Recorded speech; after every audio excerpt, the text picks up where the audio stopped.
Let us practice one question on net asset and net payment method. Purchase consideration वाले theory देख ली, purchase consideration वाला practical part पे सारे methods देख लिए. नाउ जस्ट एक लास्ट क्वेश्चन करते हैं एंड ये पीसी वाला पार्ट कंप्लीट करते हैं and then we will move to accounting part. Fine, ये नेट एसेट मेथड वाला पार्ट देखते हैं. देखो, net asset and net payment दोनों मेथड का एक ही मिक्सचर सम है. अच्छा है. Following is the balance sheet of A limited as on 31 March 21.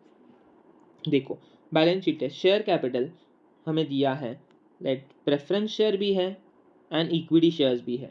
Preference shares भी है 7,50,000 के एंड इक्विटी शेयर्स है 15 लाख के. देन जनरल रिजर्व है, then we are having 15% debentures and current liabilities of 5 lakh. Then on asset side we are having tangible and intangible assets, investments, miscellaneous current assets. Fine. B Limited agreed to take over the assets and liabilities on following terms and conditions. देखो, first case दिया है when consideration is calculated under net asset method. मतलब net asset method के अंदर अगर आप calculate करोगे तो in that case what would be the scenario. The scenario is, या फिर the terms and condition agreed are discharge 15% debentures at a premium of 10%. मतलब देखो, यहाँ पे जो 15% डिबेंचर्स है दिख रहे हैं ये, these are to be discharge. ये डिस्चार्ज करेगी कौन? नई कंपनी. कौन सी नई company? Who is taking over? वो कुछ बताया क्या? Following is the balance sheet of A limited. Nothing, they are told nothing. जो कुछ भी B limited is agreed to take over, sorry यहाँ पे B limited agreed to take over. So B limited would be discharging A limited के ये debentures भी discharge करेगी. And discharge करेगी तो करेगी एट 7 lakhs करेगी क्या? नहीं, at 10% premium. That means 7 lakh plus 10% पे डिस्चार्ज करेगी, टेक ओवर करेगी.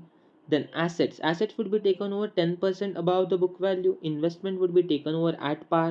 This assets, ये tangible intangible, this would be taken over at 10% above the book value and this investment would be taken over at par. मतलब 6 लाख थी, 6 लाख पे take over होगी. Fine. Current assets at a discount of 10%. ये current asset discount पे ले लेंगे, मतलब 5 lakh minus 10% करना पड़ेगा डिस्काउंट पे. And current liabilities at book value. Liability side में current liabilities at book value. ऐसी कौन सी एसेट या फिर लाइबिलिटी बची है क्या? देखो, which is not taken over. नहीं, सारे एसेट्स हो गए हैं 1 2 3 एंड यहाँ पे 1 और 2. तो सारे एसेट्स हो गए हैं, सारे लाइबिलिटीज हो गए हैं. समझ में आ रही है बात? समझ में आ रही है बात? सो अगर हमको इसका पीसी निकालना है बाय नेट एसेट मेथड, अगर हमको ये निकालना है तो what would we do? What are the steps involved? You know this guys, 5 steps involved. First is taking gross assets, then is deducting liabilities, then is calculating net assets. Fine, then calculating net assets, and that is the pc. Sorry, 5 steps नहीं, 3 steps involved. Fine.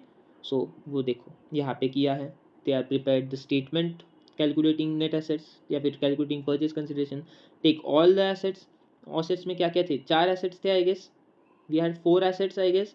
देखो, this 1 2 3, only 3 assets. We had 3 assets, right? So tangible assets were taken over at, check, 10% of above the book value. So 32,50,000 plus 10% होगा. Investment के case में at par, that is 6 lakhs होगा. तो check tangible assets में 32,50,000 plus 10% किया है, that comes to 35,75,000. Investment देखो कितने की थी? इन्वेस्टमेंट कितने का था? देखो, इन्वेस्टमेंट वॉज 6 lakhs. 6 लाख का टेक ओवर हुआ, अगेन एट पार हुआ because it was mentioned investments are taken over at par. Then check current assets, they were taken over at 10% less the book value. So book value 5 lakh minus 10% आया 4 lakh 50. देखो, ये 5 lakh minus 10% 4 lakh 50. I hope you are getting it. Fine. सारे assets consider करने हैं, then deduct करने हैं liabilities deduct करते time यहाँ पे ध्यान दोगे, they have told that debentures are taken over at 10% premium. So 7 lakh plus 10% होगा एंड फिर माइनस करेंगे आप पूरा का पूरा 7,70,000. एंड यहाँ पे करंट लाइबिलिटीज माइनस करते टाइम एट बुक वैल्यू बोला है, सो 5 लाख माइनस करोगे. तो देखो, डिबेंचर्स माइनस किए 7,70,000 के एंड करंट लाइबिलिटीज माइनस किए 5,50,000 के. That's it. समझा? तो ये सारे एसेट्स आ गए, लाइबिलिटीज आ गए. एसेट्स माइनस लाइबिलिटीज किया, परचेज कंसिडरेशन आ गया. Fine. I hope net asset method was quite easy for you. Let us go with net payment method. When consideration calculated under net payment method, तो क्या करना है? They are saying discharge the debenture holders of A limited. Discharge the debenture holders of A limited, यहीं पे बात खत्म हो गई, मुझे आगे पढ़ने की ज़रूरत ही नहीं है, because discharging debenture holders do not form part of PC. ये मेरे पीसी का पार्ट बनेगा क्या? No, not at all, because payment is being made to debenture holders of A limited and I am not the one who consider, like I don't have to consider anything in purchase consideration which is made payment made to debenture holders. Fine. So payment made to equity shareholders and preference shareholders will be considered, but payment made to debenture holders will not be considered. Therefore, this will not be forming part of your PC. Next, preference shareholders are discharged at premium of 10%. Okay, preference shareholders are discharged at premium of 10% by issuing 15% preference shares of ₹100 each. Fine. तो देखो ना, preference shares कितने के थे? preference shares कितने के थे? 7,50,000. वो हम 10%, सॉरी कितना परसेंट प्रीमियम था? Premium was, tell me, premium was 10%. ये premium 10%. So 15 lakhs plus 10%, 15 lakh से, सॉरी 7,50,000 के प्रेफरेंस शेयर्स प्लस 10% करेंगे तो 8,25,000 आ जाएगा. ये रहा 8,25,000. प्रेफरेंस शेयर 7,50,000 को 10% प्रीमियम पे डिस्चार्ज किया तो 8,25,000 आ गया. देन इक्विटी शेयर्स कैसे डिस्चार्ज करते हैं? Let us see. Equity shares issue 3 equity shares of ₹10 each for every 2 equity shares in B Limited. For every 2 equity shares in B Limited नहीं, in B Limited नहीं, in A Limited ना. For every 2 shares in A Limited. So like issuing 3 shares for every 2 there. That is what I need. Issuing 3 shares for every 2 share equity shares. So check total number of equity shares. Currently there are 15 lakh of share capital, 10 rupees each share. That means 1,50,000 shares.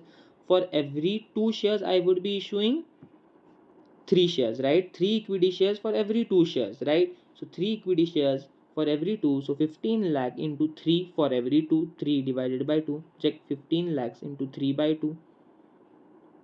We did 1,50,000 into 3 by 2. That was the number of shares into 10 rupees face value. Into 10 rupees face value. See, issued at 10 rupees. So that comes again 15 lakhs into 3 by 2. Fine. That would be 22,50,000.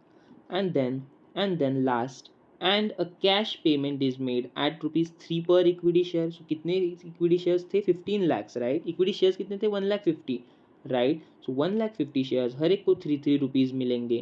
So 1,50,000 shares into 3 rupees per share, that means 4,50,000 आया ये. This is again a payment made to equity shareholders. Therefore ये consider होगा, and this is for preference shareholders, ये भी consider होगा. जो debenture holders को था वो हमने कंसिडर नहीं किया. एंड ऐसे करके ये तीनों का एडिशन आया 35, 25. तो दैट बिकम्स माई पीसी. देखो नोट लिखा है. It is good. आप भी नोट लिखते जाओ, because note will give a better impression और अच्छे marks. Fine. So consideration for debenture holders has not been included. नहीं इंक्लूड करेंगे because that is not basically a PC. ठीक है. So I hope now you are very well done with the purchase consideration part. Fine. Now we will move to accounting part. Thank you.